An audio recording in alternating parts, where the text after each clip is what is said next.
नमस्कार दोस्तों, मैं हूं आपका दोस्त विमल कुमार छाजेड़ एडवोकेट। ये मामला एडवोकेट से जुड़ा हुआ ही है और न्यायपालिका और न्यायिक अधिकारियों की गरिमा और प्रतिष्ठा बनाए रखने के संबंध में सुप्रीम कोर्ट का एक महत्वपूर्ण निर्णय जो कि कंटेम्प्ट ऑफ कोर्ट की अवमानना के मामले में है, जिसमें एडवोकेट को दंडित किया गया और सज़ा दी गई। ये मामला जो सुप्रीम कोर्ट में था, इसके पूरे तथ्य आपको मैं बताऊंगा। उसके पहले मेरा आपसे अनुरोध है कि आपने मेरे चैनल को अभी सब्सक्राइब नहीं किया और सब्सक्राइब करें, लाइक करें, शेयर करें।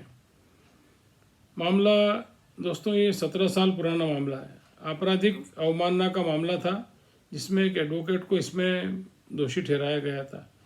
तो यहाँ पर ऑनरेबल जस्टिस विक्रमनाथ और जस्टिस PS नरसिम्हा की खंडपीठ जो सुप्रीम कोर्ट की है, उन्होंने जो एडवोकेट थे उनकी अपील पर सुनवाई कर रही थी, जिसे दिल्ली हाई कोर्ट ने 19 अक्टूबर 2006 को आपराधिक अवमानना का दोषी ठहराया था और एडवोकेट के अलावा जजों के खिलाफ अनुचित और लापरवाह आरोप लगाए। इसके अलावा एडवोकेट ने अनुचित और लापरवाह आरोप लगाया। इसके अलावा लगातार कोर्ट के सम्मुख उपस्थित में विफल रहे।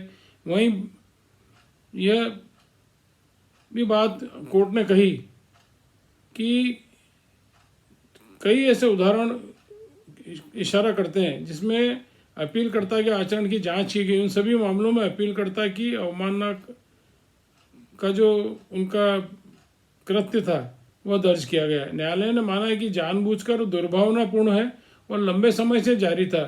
इसके अलावा हाईकोर्ट ने अपीलकर्ता की माफ़ी को भी यह देखते हुए स्वीकार करने से इनकार कर दिया कि वह ईमानदारी से नहीं की गई थी और देर से माफ़ी मांगी गई थी। तो अपीलकर्ता आपराधिक अवमानना का दोषी पाया तो और हाईकोर्ट ने 3 महीने के साधारण कारावास और 2000 रुपये के जुर्माने की सज़ा सुनाई थी। उसके खिलाफ ये सुप्रीम कोर्ट में आया मामला। 16 अप्रैल 2007 को आपराधिक अपील स्वीकार करते हुए सुप्रीम कोर्ट ने हाई कोर्ट के आदेश के क्रियान्वयन पर अंतरिम रोक लगा दी थी और इस अपील में 1 दर्जन से अधिक बार मामलों को लिस्टेड किया गया, पर कई बार जो अपीलार्थी थे, जो एडवोकेट थे, वे अनुपस्थित रहे और इसको देखते हुए कोर्ट ने जो अंतरिम स्टे दिया था वो भी रद्द कर दिया। सुप्रीम कोर्ट ने कहा है कि न्यायिक अधिकारियों की गरिमा और प्रतिष्ठा बनाए रखने और उन्हें अपमानजनक और निराधार आरोपों से बचाने की आवश्यकता है। हम हाई कोर्ट के फैसले से पूरी तरह सहमत हैं। यहाँ पर सुप्रीम कोर्ट का ये व्यू रहा कि जो जुडिशरी है और जुडिशल ऑफिसर्स हैं, उनकी गरिमा और प्रतिष्ठा को बनाए रखना बहुत महत्वपूर्ण दायित्व है और उसको बचाने की आवश्यकता है। इसलिए उन्होंने हाई कोर्ट के किसी जजमेंट में कोई इंटरफेयर नहीं किया।